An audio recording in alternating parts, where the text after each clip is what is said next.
അമിതമായ mobile phone ഉപയോഗത്തെ തുടർന്ന് നടി ഷക്കീലയ്ക്ക് ശസ്ത്രക്രിയ. കഴുത്തിലെ ഞരമ്പുകൾക്കുണ്ടായ പരിക്കിനെ തുടർന്നായിരുന്നു ശസ്ത്രക്രിയ.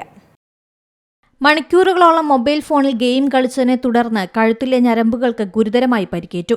കിടക്കയിൽ ഒരു വശത്തേക്ക് ചരിഞ്ഞുകിടന്ന് തുടർച്ചയായി 4 മണിക്കൂറോളം ഗെയിം കളിക്കുന്ന സ്വഭാവമുണ്ടായിരുന്നു. ചായ കുടിക്കാൻ മാത്രമാണ് എഴുന്നേറ്റിരുന്നത്. യൂട്യൂബ്, ഇൻസ്റ്റാഗ്രാം റീലുകളും മണിക്കൂറുകളോളം കണ്ടുകൊണ്ടേയിരുന്നു. തെറ്റായ രീതിയിലിരുന്ന് ദീർഘനേരം ഫോൺ ഉപയോഗിച്ചത് കഴുത്തിലെ പ്രധാന ഞരമ്പുകളെ ബാധിച്ചു. ഒടുവിൽ ശസ്ത്രക്രിയ വരെ എത്തിയെന്ന് നടി ഷക്കീല പറയുന്നു. ചെന്നൈയിലെ സ്വകാര്യ ആശുപത്രിയിലായിരുന്നു ശസ്ത്രക്രിയ. നടി തന്റെ യൂട്യൂബ് ചാനൽ പങ്കുവച്ച വീഡിയോയിലൂടെയാണ് ആരോഗ്യസ്ഥിതിയെക്കുറിച്ച് വിശദീകരിക്കുന്നത്. ഫോൺ ഉപയോഗം അത്യാവശ്യത്തിന് മാത്രമാക്കണമെന്നും കുട്ടികൾ അമിതമായി ഉപയോഗിക്കുന്നതിന് നിയന്ത്രണം ഏർപ്പെടുത്തണമെന്നും അവർ ആവശ്യപ്പെടുന്നുണ്ട്.